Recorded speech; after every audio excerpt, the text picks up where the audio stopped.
Assalamualaikum warahmatullahi wabarakatuh. Hai, gimana kabarnya hari ini? Semoga kita semua dalam keadaan sehat ya dan selalu dilindungi oleh Allah Subhanahu wa taala. Amin.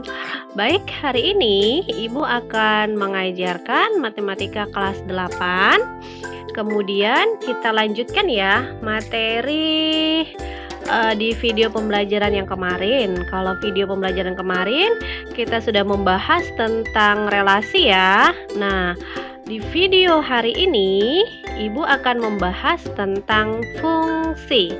Silakan disimak yang baik untuk videonya.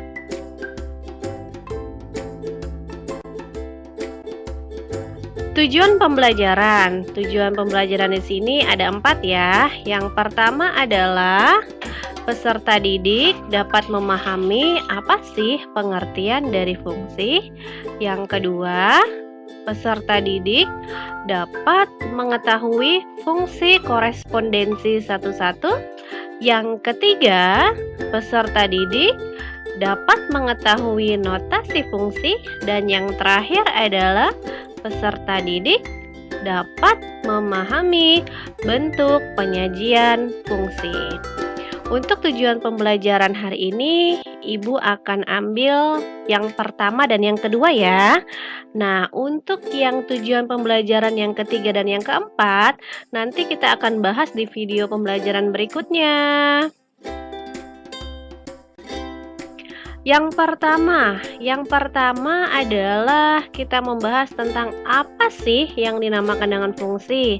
Ayo, ada nggak yang tahu apa itu fungsi?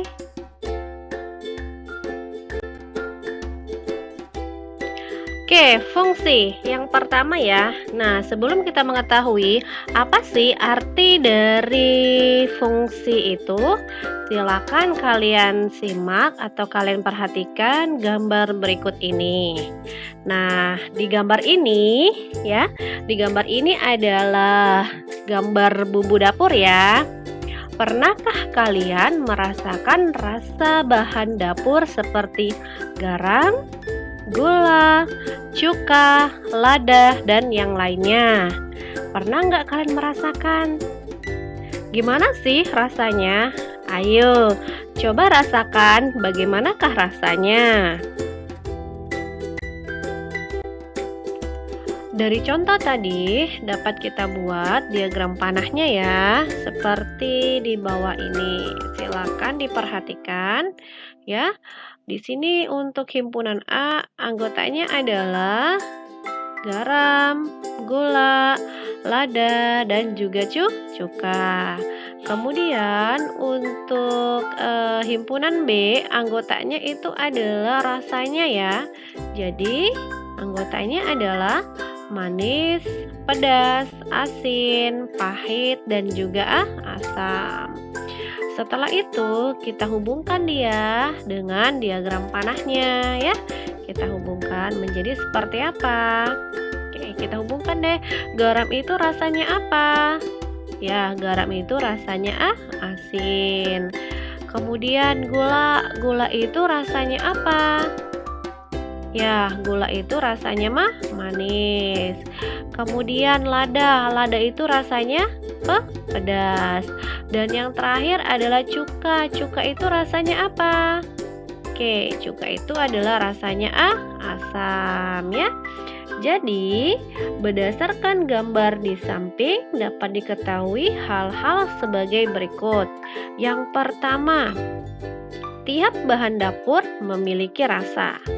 Yang kedua, setiap bahan dapur tepat memiliki satu rasa. Ada nggak yang memiliki lebih dari satu rasa? Contoh yaitu garam. Garam itu pasti rasanya asin. Tidak mungkin garam itu rasanya manis. Begitu juga untuk gula. Gula itu pasti rasanya manis, bukan rasanya asin. Jadi setiap bahan dapur tepat memiliki satu rasa. Sehingga hal ini berarti setiap anggota A mempunyai kawan atau pasangan dengan anggota B. Sehingga dapat disimpulkan bahwa fungsi atau pemetaan adalah relasi khusus yang memasangkan setiap anggota A dengan tepat satu anggota B, ya. Jadi kalian sudah mengetahui apa sih arti atau pengertian dari fungsi. Kemudian Ibu ingatkan kembali di video pembelajaran sebelumnya ya. Kalian sudah mengetahui apa itu domain dan kodomain. Yuk kita simak kembali. Domain itu adalah yang himpunan A ya. Domain itu atau yang biasa disebut dengan daerah asal ya. Daerah asalnya yang pertama itu adalah himpunan A. Apa anggota himpunan A? Ya, anggota himpunan A itu adalah garam, gula, lada, dan juga cuka.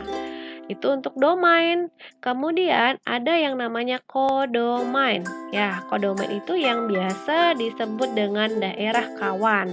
Ya, untuk daerah kawan itu adalah himpunan B.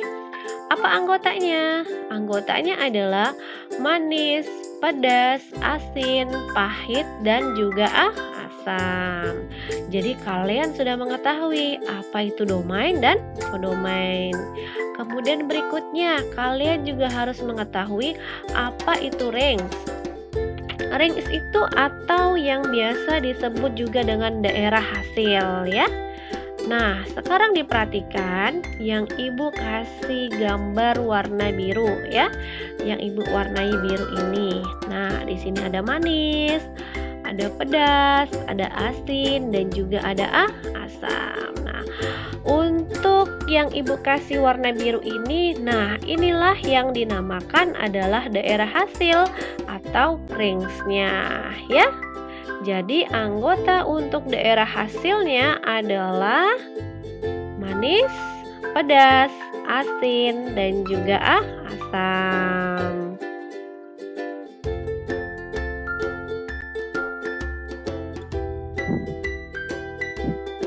Aturan fungsi.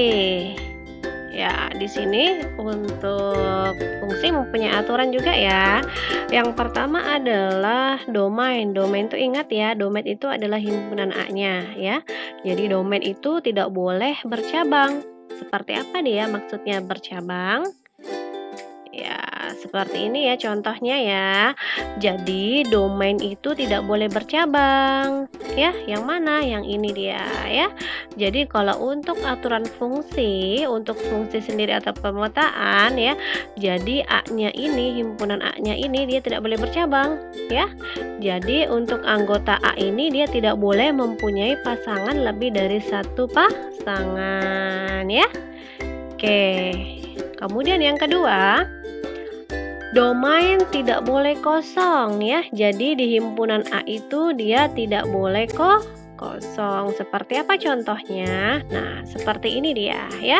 Jadi di himpunan A ini dia tidak boleh ada yang kosong ya. Jadi untuk himpunan A ini semuanya anggotanya harus memiliki pasangan ya. Itulah aturan fungsi.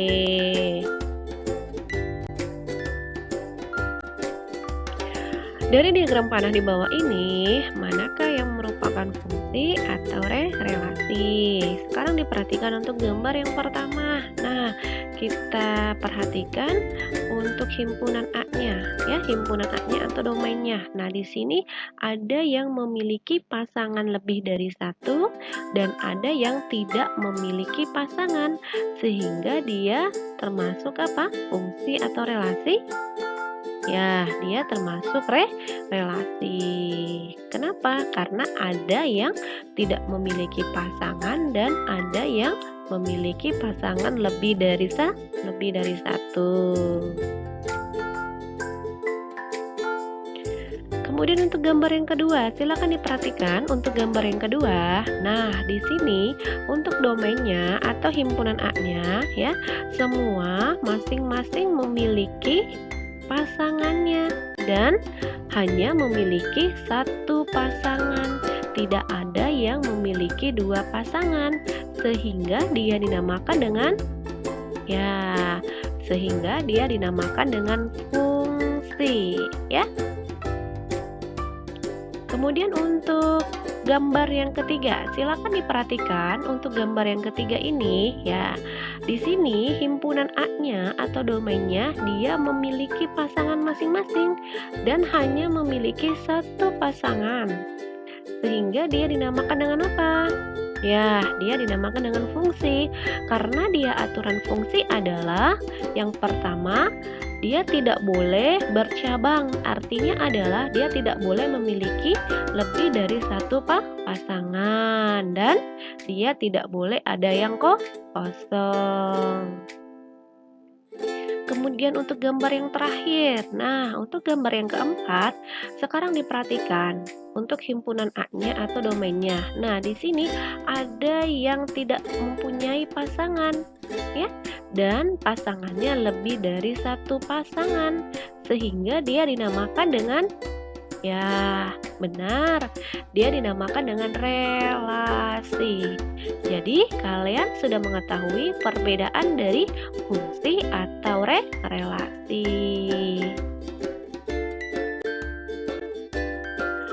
Banyak fungsi atau pemetaan. Nah, di sini untuk banyak anggota himpunan A disimbolkan dengan NA. Jadi banyak anggota himpunan A disimbolkan dengan NA. Kemudian banyak anggota himpunan B kita simbolkan dengan NB. Jadi kalau untuk mencari rumus banyak anggota himpunan A ke himpunan B ya, rumusnya adalah seperti ini. Ya, jadi jika dari himpunan A ke himpunan B, rumusnya adalah NB pangkat NA ya. Kemudian kalau jika dari B ke A, berarti rumusnya adalah NA pangkat NB ya.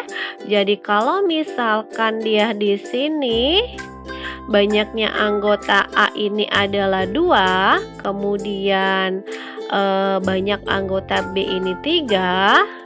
Yang ditanyakan adalah jika dari A ke B berarti rumusnya adalah NB pangkat NA. Tadi NB-nya berapa? Tadi NB-nya adalah 3 ya. Jadi 3 dipangkatkan dengan NA. NA-nya tadi berapa? 2. Jadi 3 pangkat 2 adalah 9.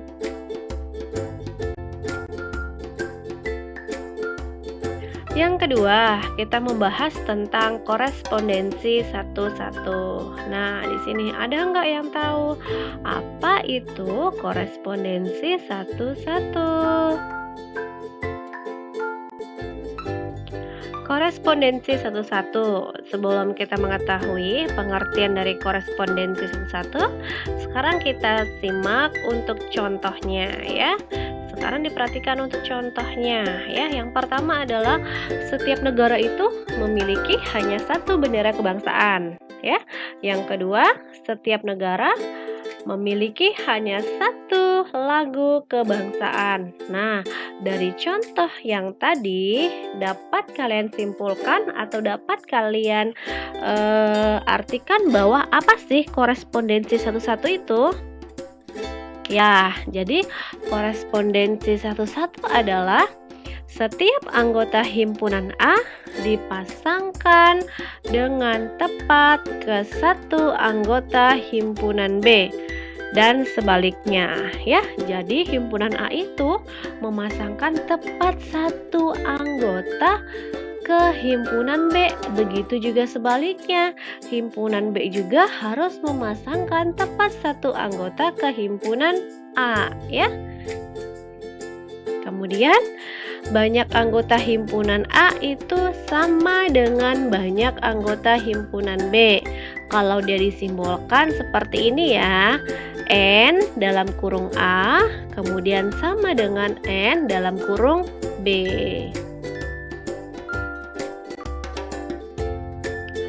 Aturan korespondensi satu-satu. Nah, di sini ada aturannya ya untuk korespondensi satu-satu. Seperti apakah aturannya?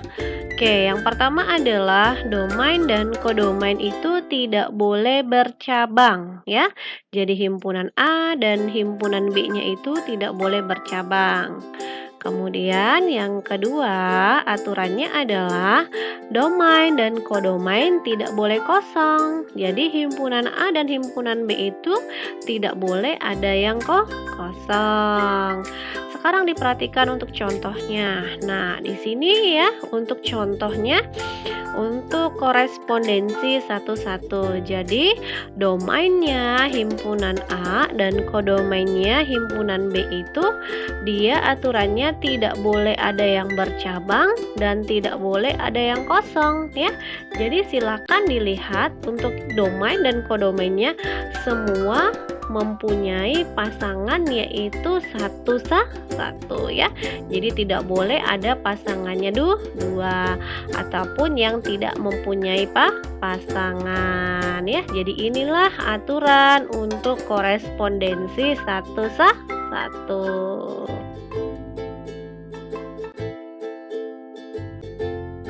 Banyak korespondensi satu-satu. Nah, di sini ada rumusnya ya untuk mencari banyak korespondensi satu-satu. Apa rumusnya? Oke, silakan diperhatikan ya. Bila banyak anggota himpunan A-nya sama dengan banyak anggota himpunan B sama dengan N, maka banyak korespondensi satu-satu adalah N faktorial. Nah, yang mana itu N faktorial? Nah, ini dia N faktorial ya. Jadi ini dibaca dengan N faktorial. N faktorial sama dengan N dikalikan dengan dalam kurung N-1 dikalikan dengan dalam kurung N-2 dikalikan dengan sampai dengan dikalikan 3 dikalikan 2 dikalikan 1 ya. Kalau dia misalkan di sini 2 faktorial, jadi sama dengan 2 dikalikan dengan 2 dikurang 1 berapa? 1. Jadi 2 dikalikan dengan 1 sama dengan 2. Sekarang perhatikan ke contoh. Diketahui himpunan A-nya itu adalah 1, 2, 3 dan himpunan B-nya adalah A, B, C. Banyaknya korespondensi satu-satu dari A ke B adalah langkah pertama yang kita harus cari adalah banyaknya anggota himpunan A dan banyaknya anggota himpunan B ya. Jadi banyaknya anggota himpunan A dan banyaknya anggota himpunan B berapa? 3. Jadi kalau dia tidak sama dengan atau hasilnya banyaknya anggota himpunannya tidak sama, berarti dia bukan korespondensi satu-satu. Karena syarat untuk banyaknya korespondensi satu-satu harus sama ya. Jadi kalau dia NA-nya itu 3, berarti NB-nya juga 3. Jadi banyaknya korespondensi satu-satu dari A ke B adalah 3 faktorial sama dengan 3 dikalikan dengan 2 dikalikan dengan 1. Sehingga hasilnya adalah sama dengan 6. Nah, ini adalah slide terakhir ya. Tadi kita sudah membahas tentang pengertian fungsi dan korespondensi satu-satu. Terima kasih sudah menonton video ini. Kemudian kita akan lanjut di video pembelajaran berikutnya. Kita akan membahas tentang notasi fungsi dan bentuk penyajian fungsi ya. Kita akan ketemu di video pembelajaran berikutnya. See you next time. Billahi taufiq wal hidayah. Wassalamualaikum warahmatullahi wabarakatuh.